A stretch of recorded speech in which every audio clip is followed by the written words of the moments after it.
The reactions in which there is कैसा parallel, there is parallel relationship, parallel relationship, there is parallel relationship किसके बीच? The reactions in which there is parallel relationship between rate of reaction and molar concentration of reactant are called first order reaction, are called first order reaction.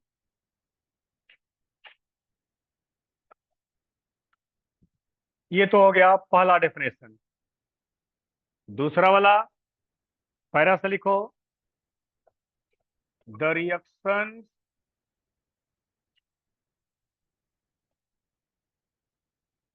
in which the reactions in which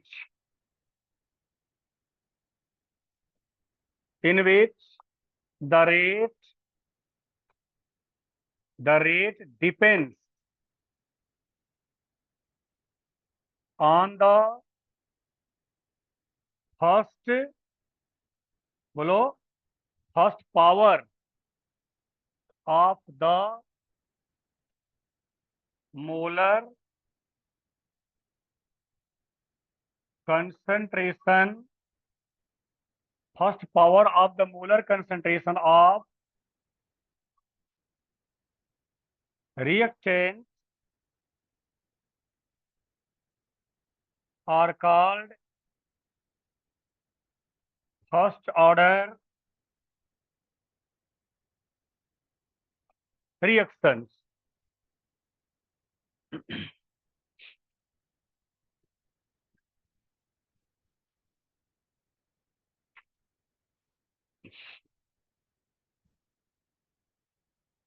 अब जैसा दूसरा वाला definition लिखे हो उसी पर convert किया जाए फार्मूला।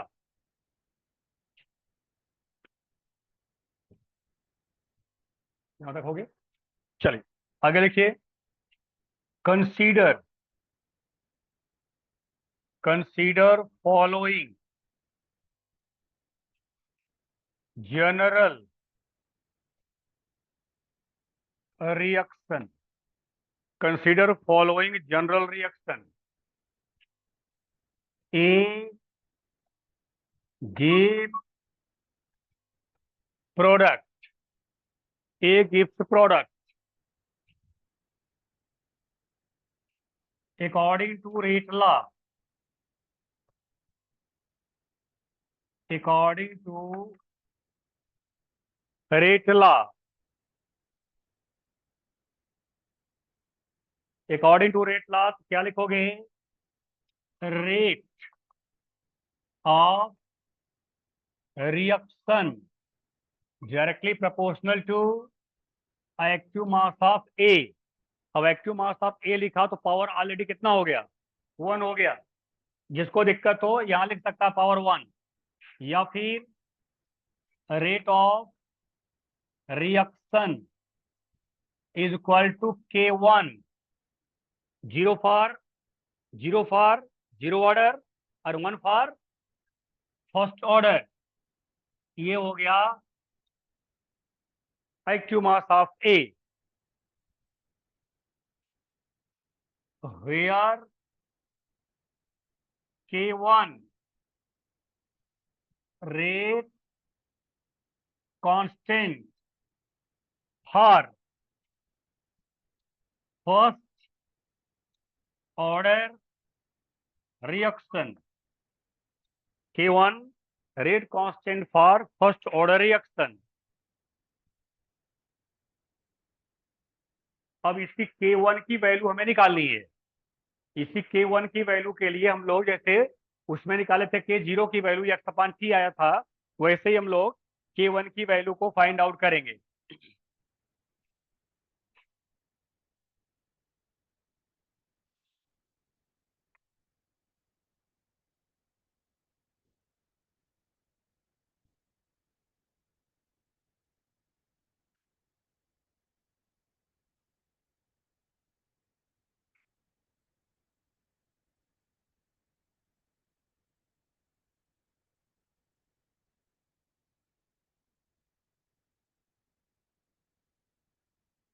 हो गया। नेक्स्ट, अब आप बनाएंगे हेडिंग डिटरमिनेशन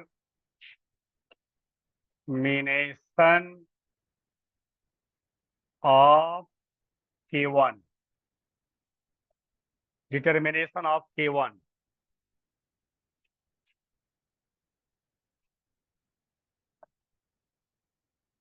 बनाओ। कंडीशन, हाइपोथेटिकल कंडीशन बनाओ यहाँ पर।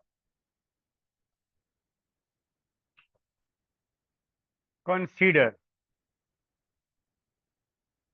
ए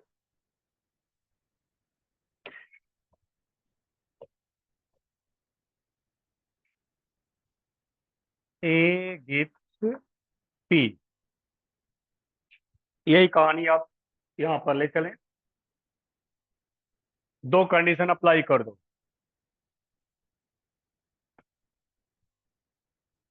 इनिशियली, किसी भी रिएक्शन में इनिशियल का मतलब क्या हुआ? इनिशियल का मतलब क्या हुआ? और तो ट्रांसलेशन नहीं, मेरा मीनिंग क्या? Reaction not started. रिएक्शन अगर स्टार्ट नहीं हुआ, हमने इनिशियल में रिएक्टेंट का कंसंट्रेशन ए एज्यूम किया, तो जब रिएक्शन स्टार्ट ही नहीं हुआ है तो क्या प्रोडक्ट बनेगा? नहीं बनेगा। क्या हो गया ये? जीरो। ठीक। अब आपसे कहा गया कि आफ्टर टाइम टी, यानी अब आपने रिएक्शन को अलाउ कर दिया, और अलाउ करने के बाद टी टाइम तक रिएक्शन आपने होने दिया। टी टाइम तक रिएक्शन आपने होने दिया। टी टाइम के बाद आपने क्या पाया? रिएक्टेंट का एक्स अमाउंट प्रोडक्ट में कन्वर्ट हो गया। रिएक्टेंट का एक्स अमाउंट प्रोडक्ट में कन्वर्ट हो गया। तो बताओ, टी समय के बाद रिएक्टेंट का कितना कंसंट्रेशन बचा? A-x, यानी यहाँ हो गया A-x कंसंट्रेशन इसका बचा। अब आप ध्यान देना, टी समय के बाद, टी टाइम के बाद आप सभी लोग क्या करने चल रहे हो? रेट को मीजर करने चल रहे हो, रेट को डिटरमाइन करने चल रहे हो। तो टी टाइम के बाद जब रेट को डिटरमाइन करोगे, उस दौरान रेट किस पर डिपेंड करेगा? आपका जवाब होगा जो रिमेनिंग कंसंट्रेशन होगा। रिमेनिंग कंसंट्रेशन पर रेट डिपेंड करेगा। यानी आप रेट कम मीजर करने जा रहे हो। टी टाइम तक रिएक्शन खत्म हो चुका है, उसके बाद रेट को मीजर करने चल रहे हो। और जब रेट को मीजर करने चल रहे हो, तो उस दौरान रेट किस पर डिपेंड करेगा? जो कंसंट्रेशन रिमेनिंग होगा, जो कंसंट्रेशन बचा होगा। कंसंट्रेशन बचा कितना है? A-x है। इसका मतलब अब हम लिख सकते हैं dx upon dt directly proportional to A-x, या dx upon dt equal to K1 A-x, equation number 1।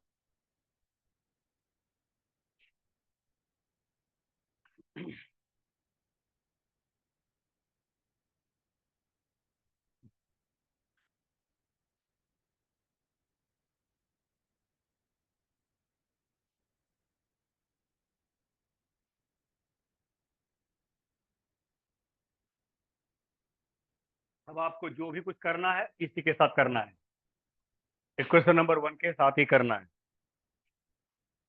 चलो, अब आप ले आओ कंडीशन ऑफ इंटीग्रेशन लगा दो। Integrating above equation 1 we get, above equation 1 we get। अब आप क्या करो, कंसंट्रेशन टर्म को एक तरफ कर लो, dx upon a minus x. बोलो तो आगे क्या लिखूं? k1 dt, k1 dt।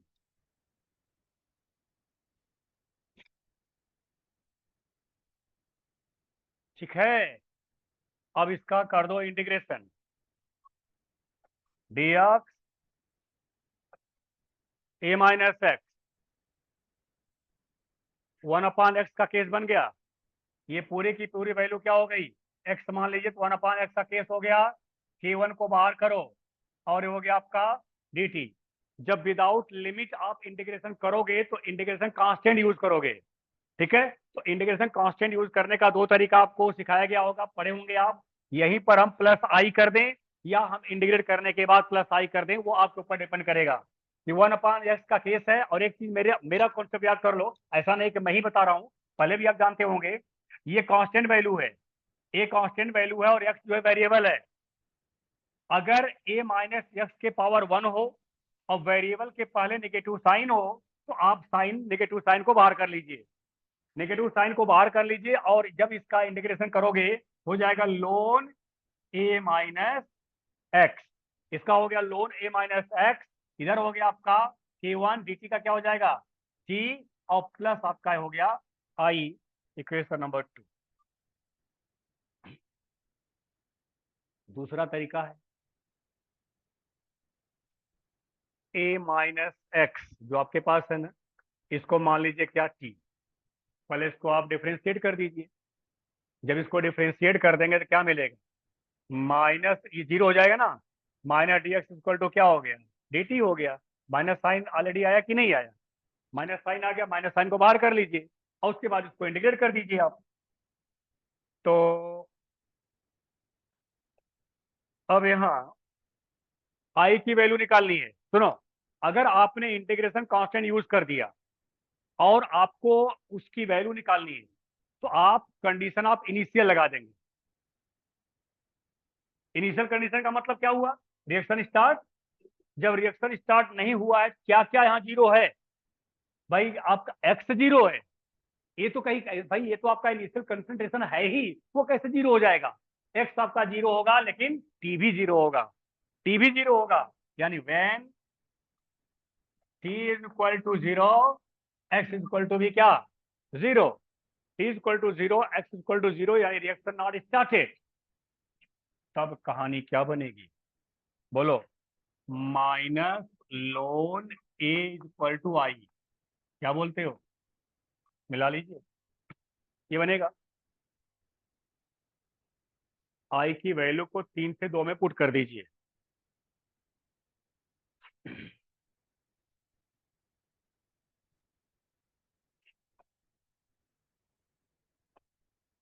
Putting value of I from 3 into 2, so we get minus ln a minus x k1t minus ln a।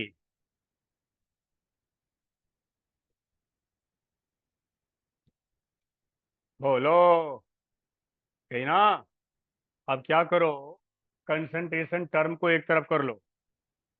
Concentration term को एक तरफ करोगे तो ये वाला वैल्यू पॉजिटिव हो जाएगा। Ln A minus X is equal to k1t log a minus log b। तो ln A upon A minus X is equal to k1t। आपकी हेडिंग क्या है? हेडिंग क्या था? k1 की वैल्यू k1 निकाल लो आप यहाँ से। तो k1 is equal to 1/t हो जाएगा। Ln A upon A minus x. इस लोन को कैलकुलेटिव लॉग में कन्वर्ट कर दो। हाँ, तो हो जाएगा आपका K1 is equal to 2.303 upon T log of A upon A minus x to the base 10. यही लिख दो, where ln is equal to 2.303 log 10. ये इक्वेशन नंबर आपका 4 इक्वेशन नंबर 4.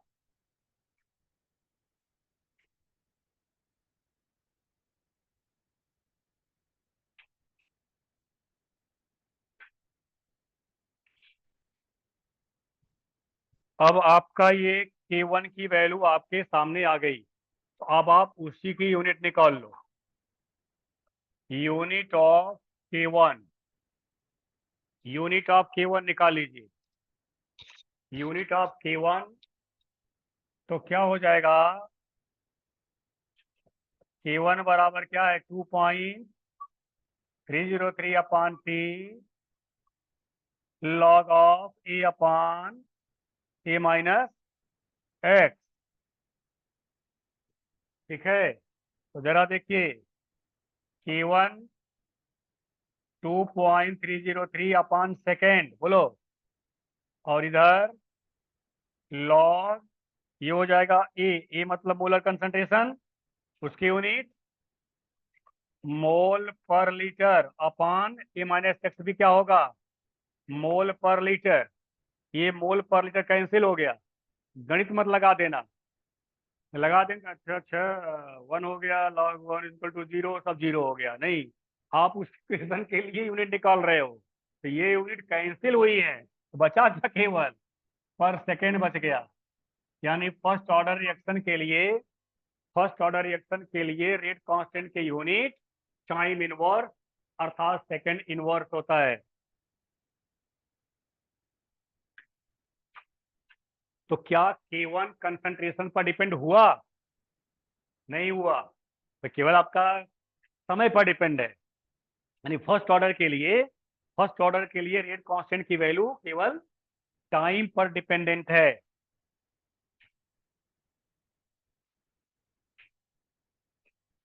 हाफ लाइफ बार बार डेफिनेशन नहीं लिखना है, लिख चुके हो एक बार. हिंदी वाले पढ़े होंगे अर्ध आयु. पूछा जाए मनुष्य की अर्ध आयु क्या है, बोलेंगे 50 साल. कुछ लोग बोल देंगे 30 साल, कुछ लोग बोलेंगे 40 साल. हम्म, तो याद रखिएगा, मनुष्य का अर्धायु नहीं होता, मनुष्य की हाफ लाइफ नहीं होती. हाफ लाइफ केवल उन्हीं की होती है जो खर्च होते हैं. और मनुष्य जो है, जब से पैदा हुआ तब से वो बढ़ा, घटा नहीं. नहीं भाई, ह्यूमन का हाफ लाइफ नहीं होता, या किसी भी लिविंग ऑर्गेनिज्म का हाफ लाइफ नहीं होता. हाफ लाइफ केवल उसी का होता है जो डिसइंटीग्रेट होता हो. तो रिएक्शन में कंसंट्रेशन खत्म होता है, या रेडियो एक्टिविटी होती है, तो वहां पर भी पदार्थ जो आपका सब्सटेंस है वो लॉस होता है. तो रेडियो एक्टिविटी में हाफ लाइफ अप्लीकेबल होगा, और किसी भी केमिकल रिएक्शन में हाफ लाइफ अप्लीकेबल होगा, और किसी जगह पर हाफ लाइफ अप्लीकेबल नहीं होगा. तो हाफ लाइफ आपको पता ही है क्या है, डिफाइन कर चुके हो. जरा देखो अब, के वन आपने लिखा है 2.T log of A upon A minus X. Condition apply कर दो. If T is equal to T half, तो सीधी सी बात x is equal to a/2 हो जाएगा. x is equal to a/2 मतलब समझे, आधा आधा आधा रिएक्टेंट क्या हो गया? आधा रिएक्टेंट खर्च हो चुका है. तो खर्च हुआ है अमाउंट क्या है? x है. जब आधा खर्च हो चुका है, इसका मतलब a/2 खर्च हो चुका है. वैल्यू रखो. तो K1 is equal to 2.303 upon T half log of A upon A minus a/2. K1 is equal to 2.303 T half log of A upon A/2. अरे मोरे राम रे, कैसे हो गया ये बाई टू? हाँ, आएगा मन में क्या ऐसा? आना तो नहीं चाहिए। अब इतना भयंकर गणित भी नहीं आ रही आपको। तो ए में से ए बाई टू, एक ए में से उसका आधा घटा दिया गया तो उसका आधा बचा, एक में से आधा गया आधा, तो हमारे पास क्या हुआ? ए कैंसिल हुआ, बोलना। A1 2.303 T half log of two, log of two ना, लॉग ऑफ टू मिल गया, या K1 equal to 2.303 T half 0.3010, log two की वैल्यू होती है ये, लॉग टू की वैल्यू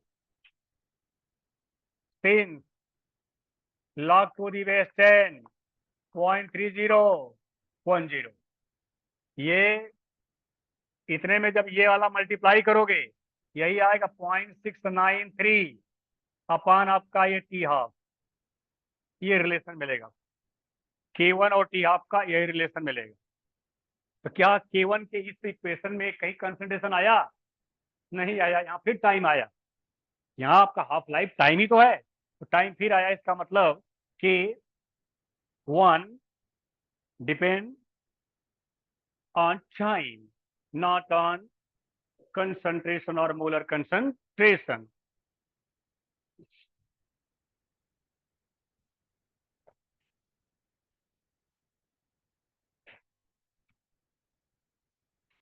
अब इसको कैरेक्टर में कन्वर्ट करो, इसका कैरेक्टर बनाओ। Characteristics of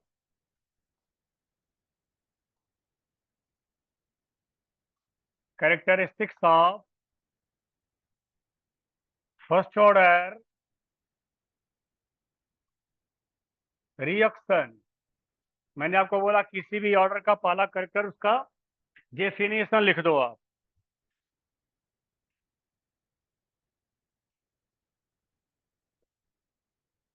for first order reaction, for first order reaction the rate depends on the first power of molar concentration, first power of molar concentration of reactant, first power of molar concentration of reactant. Number two, the unit of rate constant is second inverse, यानी overall लिख सकते हो time inverse, time inverse. तो यहाँ आप आगे बढ़ा सकते हो, इट मीन्स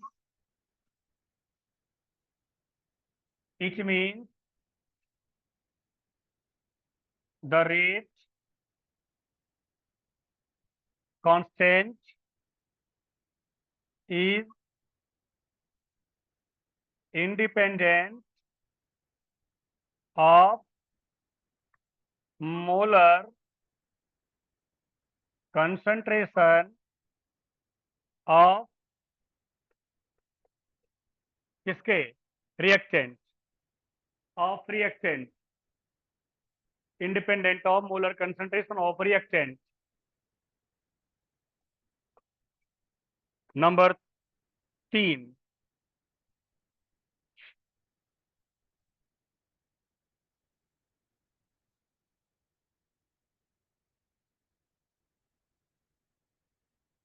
हो गया। द हाफ लाइफ,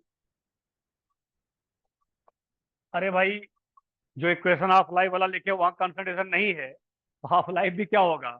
कोई इनिशियल कंसंट्रेशन पर डिपेंड नहीं करेगा। इसका मतलब हो गया फर्स्ट ऑर्डर रिएक्शन के लिए हाफ लाइफ की वैल्यू फिक्स है, फर्स्ट ऑर्डर रिएक्शन के लिए हाफ लाइफ की वैल्यू फिक्स होती है। तो half life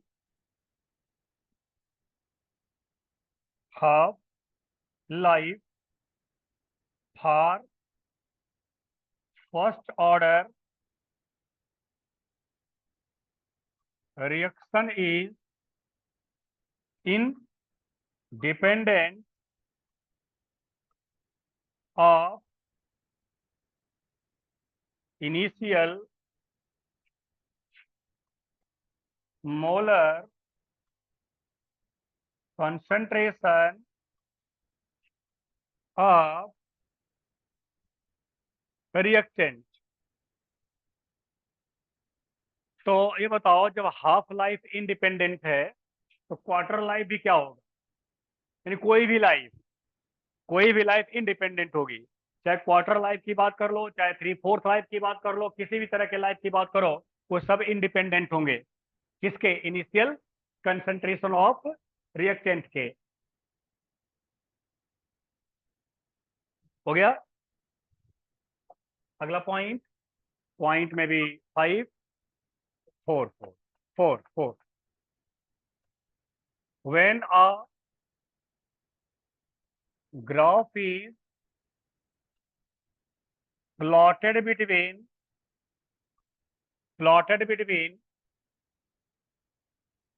rate of reaction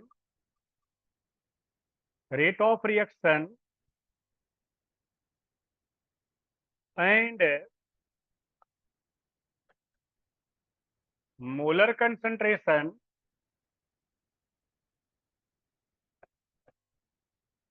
of reactant, molar concentration of reactant, a straight line passing through origin, a straight line passing through origin is obtained, passing through origin is obtained। आपने अभी लिखा था dx upon dt is equal to K1 active mass of A, लिखा था ना ऊपर। अगर मैं इसी में +0 कर दूं तो हो गया कि नहीं? y is equal to M X plus C, यानी y M X C zero X A M K1 Y D X upon D T. अब यहाँ ग्राफ जब प्लॉट करोगे, इसके लॉन्ग लेना है एक्टिव मास ऑफ ए, और इसके लॉन्ग क्या लेना है? dx अपॉन dt रेट लेना है। ये आपके पास ये हो जाएगा। स्लोप किसके बराबर होगा? बोलो। K1 के बराबर स्लोप हो जाएगा।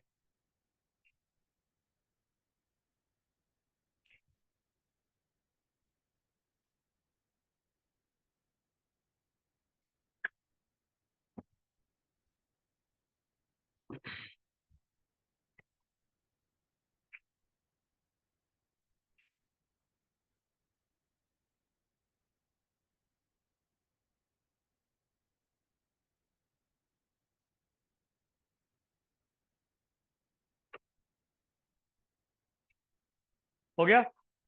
Next point, point number 5। When a graph is plotted between t half and initial molar concentration of reactant, comma, a straight line parallel to a straight line parallel to concentration axis, parallel to concentration axis is obtained, parallel to concentration axis is obtained अभी ऊपर आपको बताया गया कि T half depend नहीं होता। तो ये है इनिशियल कंसंट्रेशन, इनिशियल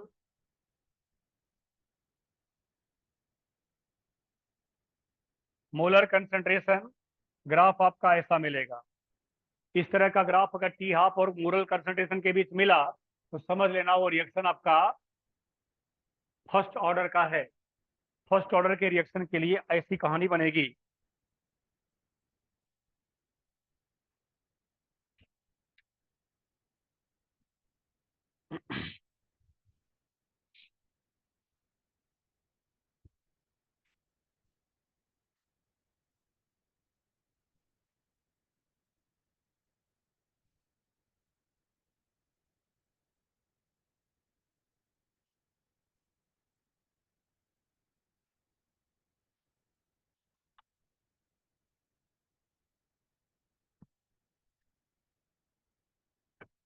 चलो इस लेक्चर को यहीं पर एंड करिए।